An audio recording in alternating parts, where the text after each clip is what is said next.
दिल्ली वाले जानते हैं कि ये दिल्ली का सुप्रसिद्ध रामलीला मैदान है। यहाँ बचपन से मैं आ रही हूँ। हर साल दशहरे के दिन यहाँ इसी मैदान में रावण के पुतले का दहन होता है।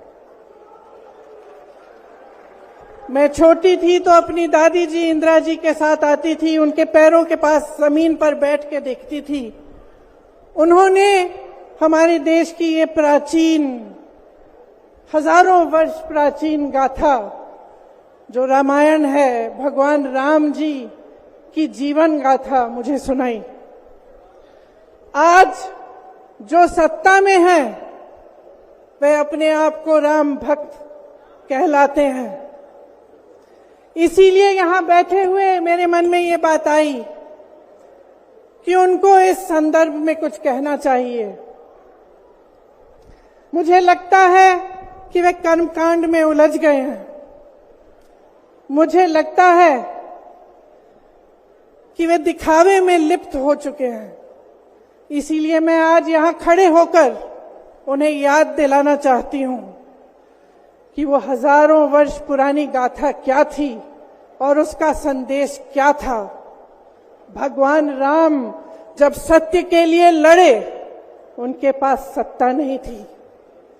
भगवान राम जब सत्य के लिए लड़े, उनके पास संसाधन नहीं थे। उनके पास तो रथ भी नहीं था। रथ रावण के पास था, संसाधन रावण के पास थे, सेना रावण के पास थी, सोना रावण के पास थी। वो तो सोने की लंका में रहता था।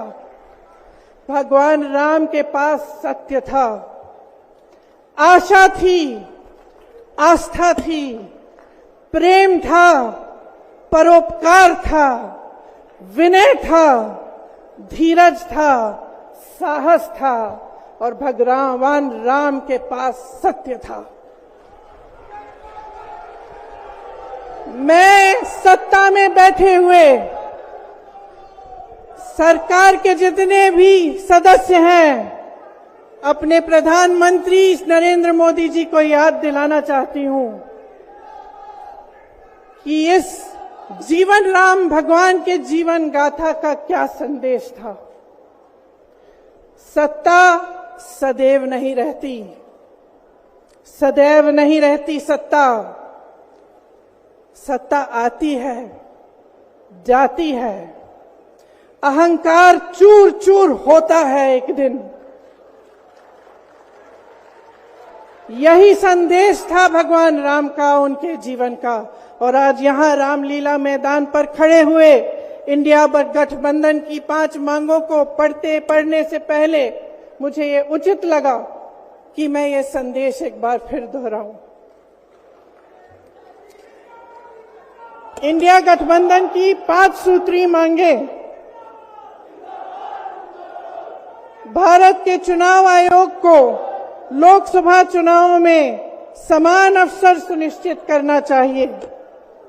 दूसरी मांग, चुनाव आयोग को चुनाव में हेराफेरी करने के उद्देश्य से विपक्षी राजनीतिक दलों के खिलाफ इनकम टैक्स, ईडी और सीबीआई द्वारा की जाने वाली बलपूर्वक कार्रवाई को रोकना चाहिए। तीसरी मांग, श्री हेमंत सोरेन एवं श्री अरविंद केजरीवाल जी की तत्काल रिहाई की जाए।